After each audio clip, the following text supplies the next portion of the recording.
So, the question we're going to address today is, do you have to go to church? Is it necessary to go to church to be a good Christian? The short answer to that question is no. You don't have to go to church to be a good Christian. Is it good to go to church? It can be. It can also be extremely destructive. How so? Well, if you're in a church that is teaching error, then what good is it being in that church? If you have a pastor and he's a lordship pastor and he's into Calvinism and all that mess, and he's a heretical teacher, maybe he's a charismatic ecumenicist. He's one of these guys that just doesn't have his doctrine straight. He's listening to a bunch of man's doctrine. If that's the kind of preacher that you're sitting under, then that can do you no good. It's going to confuse you, make you feel guilty, make you doubt your salvation, make you doubt everything, and you're just going to be struggling. So what good is that? It doesn't do any good. Now, if you're sitting under a pastor who's leading a church that is doctrinally sound, and he understands that salvation comes through Christ alone and through his atoning death alone, and not by anything that we do other than believing and trusting Christ, if you have a pastor that's teaching that, well, then you're in good shape. Because that means it's a doctrinally sound church. That's what you're looking for. You're looking for a church that can edify you, not make you feel guilty or doubt your salvation or make you feel lost. That's extremely counterproductive to your Christian life. So do these churches exist? Of course they exist. They're out there. Are they easy to find? No, they're not. They're getting rarer and rarer by the day. As a matter of fact, the most common churches right now in America are churches that have nothing to do with true salvation doctrine and have everything to do with mankind's attempt to make religion. So you don't need to go to a church like that. It's extremely counterproductive and destructive to go to a church like that. So you need to avoid that at all cost. Now, by all means, find a good church, go to it, and you'll be happy. But find a bad church, and you'll doubt your salvation, doubt yourself, doubt God, doubt Christ, doubt the sufficiency of the atonement, and all of those things. So good luck on finding a church. They're getting rarer by the day. But if you do find a church that teaches the truth, then you're very, very blessed. It would be much better that you gather together with a group of believers and you can meet in a house or in a library or wherever, a bookstore, someplace, even a park.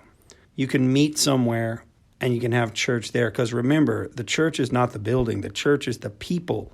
So anytime you gather with like-minded, saved believers, that's church. If you can find a church that is doctrinally sound and teaches the true gospel, then by all means go there. But if you're going to a church that has rock and roll music playing, sensuality, and by sensuality I mean they're trying to appeal to the senses, lights, noise, camera, stimulation, feelings, all that stuff. If that's what it's all about, then it'd probably be best that you didn't go there. I got no problem with Christian music per se, as long as it's doctrinally sound. So, do we have to go to church? No. Is it good for us to go to church? Yes, if you find a good church. Now, a good church, based on what the Bible teaches, is one that's A, doctrinally sound, B, does excellent outreach to the community and works in the community and does the work of the kingdom. What kind of activities entail working for the kingdom? Helping the poor, the indigent, the needy, reaching out to them, doing things like that. That's important. The church should be doing those things. C, it should be a warm and welcoming environment to everybody. There shouldn't be any fighting, arguing, judgmentalism. But having said that, it's a difficult thing to find. Can you find a church like that? I think you can, but it's hard to find. These days, the church is all about music and a celebrity pastor. Every pastor wants to be a rich celebrity pastor now. I say most of them, not all of them. Obviously, there's still some that don't, but many of them do. They want to be rich celebrities. You got to avoid that kind of church. If you're getting into the preaching field with the aim of being rich, then you're in it for the wrong reasons, my friend.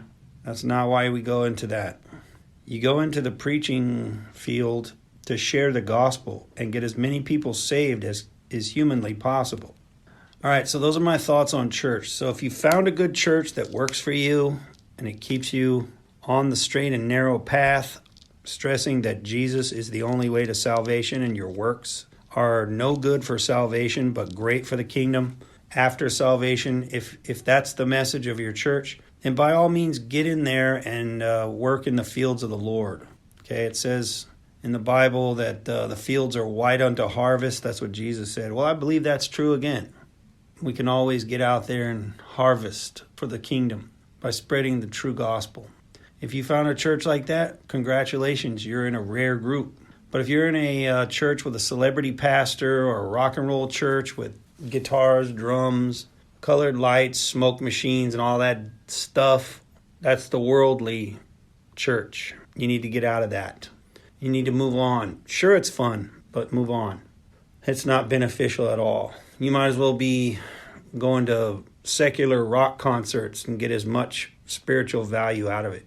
In other words, no spiritual value. So that's my thoughts on the church, and you're more than welcome to leave your comments down in the comments section, and we can have a talk down there about it further. And I thank you for listening.